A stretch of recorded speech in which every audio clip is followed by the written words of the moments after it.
안녕하세요. 한의학 박사 이문원입니다. 풍성하고 윤기 있는 슈퍼 헤어의 비법을 알아내기 위해서 저는 우선 옛 사람들의 모발 관리법을 살펴봤습니다. 과거에는 지금보다 탈모 환자가 적었던 것으로 추정되는데요. 왜 이런 차이가 생기는지를 아는 것이 중요하다고 봤습니다. 지금보다 영양학적으로나 위생적으로 더 안 좋았던 시대였음에도 불구하고 오히려 탈모가 적었다면 뭔가 남다른 관리 방법이 있지 않았을까 하는 생각이 들었습니다. 그리고 여러 고서에서 공통된 내용이 발견되는데요. 바로 빗질이었습니다. 옛날에는 아침에 눈을 뜨면 가장 먼저 빗질을 하고 세수를 했는데요. 이를 소세라고 합니다. 빗질할 소자에 씻을 세자를 썼던 것이죠. 남녀 모두 똑같았습니다. 그리고 조선시대 여성들의 생활 백과라고 할 수 있는 규합 총서를 보면 아침에 눈을 떴을 때 빗질을 충분히 한 다음 오디를 담근 기름을 머리카락에 바르면 검고 윤기 있는 모발을 가질 수 있다는 내용이 있었습니다. 이렇듯 과거에는 남녀 모두 빗질을 하루의 시작이자 중요한 일과로 여겼던 것이죠. 실제로 빗질은 여러 가지로 좋은 점이 있습니다. 첫째로 머리카락의 엉킴을 막아서 끊어지거나 빠지는 걸 줄여줍니다. 머리카락이 엉킨 상태에서 샴푸를 하면 머리카락이 뜯기고 안 빠질 모발도 빠지기 쉽죠.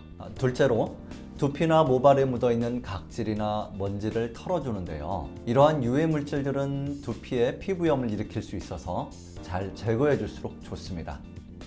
그래서 비듬이나 피부염이 있는 분들에게 빗질을 더욱 추천합니다. 셋째, 빗질할 때 머리카락이 당겨지면서 자연스럽게 두피를 마사지해주는 효과를 기대할 수 있습니다. 이로 인해 두피의 혈액순환이 좋아지는 것이죠. 넷째로 모발의 큐티클층이 가지런해지면서 머릿결이 좋아지고 윤기 있어 보입니다.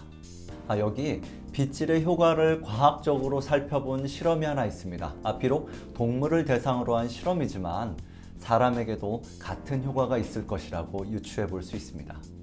실험에서는 빗질을 할수록 비듬이나 각질이 줄어드는 효과를 보였습니다. 우리가 빗질이라고 하면 머리카락을 정돈하는 정도만 떠올릴 수 있는데요. 비듬까지 줄일 수 있는 효과를 보인 것이죠. 이건 빗질이 두피에까지 긍정적인 영향을 준다는 것을 보여줍니다. 비듬이 있어서 고민인 분들은 이제 빗질을 시작해 보세요. 그런데 빗질의 효과를 제대로 보려면 올바른 방법으로 빗질을 해야 합니다. 먼저 빗살이 섞은 빗으로 모발 끝을 빗어줍니다. 모발 끝이 잘 엉키기 때문에 빗질로 엉킨 걸 풀어주는 것이죠. 평소에 모발이 잘 빠지는 여성들은 샴푸를 하기 전에 이렇게 엉킨 걸 풀어주고 그 다음에 샴푸를 하면 머리카락이 조금이라도 덜 빠집니다. 엉킨 게 풀어지고 나면 점차 두피 가까운 쪽을 빗어주십시오. 이렇게 빗살이 섞은 빗으로 다 빗어준 다음에 촘촘한 빗살, 즉 예를 들어 찬빗 같은 걸로 전체적으로 머리를 빗어주면 머리카락이 잘 정돈되고 윤기 있어 보입니다. 빗질에도 이렇게 요령이 필요한데요. 이때 주의사항도 있습니다. 먼저 모발이 젖었을 땐 빗질을 하지 마십시오. 모발이 늘어지거나 휠 수도 있고 또 빗질도 잘 안 됩니다. 그래서 샴푸 후에는 드라이를 한 다음에 빗질을 하십시오. 두 번째로 빗은 정전기가 잘 생기는 플라스틱 빗보다는 나무로 만든 걸 사용하는 게 좋습니다. 세 번째, 두피를 너무 긁지 마세요. 빗질 자체만으로도 두피를 충분히 자극하므로 일부러 빗살로 두피를 긁을 필요는 없습니다. 넷째로, 탈색을 한 분들은 빗살이 섞은 빗만 사용하십시오. 촘촘한 빗으로 머리카락을 빗질하다 보면 머리카락이 끊어질 수도 있습니다. 그래서 탈색을 한 분들은 빗살이 섞은 빗을 쓰고 세럼이나 오일을 모발에 발라주는 게 좋습니다. 마지막으로 빗은 자기 것을 지정해서 써야 합니다. 때로 빗을 통해서 서로의 비듬균이 옮길 수도 있습니다.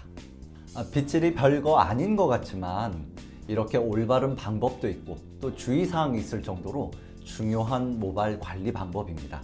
그렇지만 어려운 방법도 전혀 아니니까 아름다운 머릿결, 슈퍼 헤어를 갖고 싶다면 오늘부터 바로 빗질을 시작해 보십시오. 꾸준히 하다 보면 분명 도움이 될 것입니다.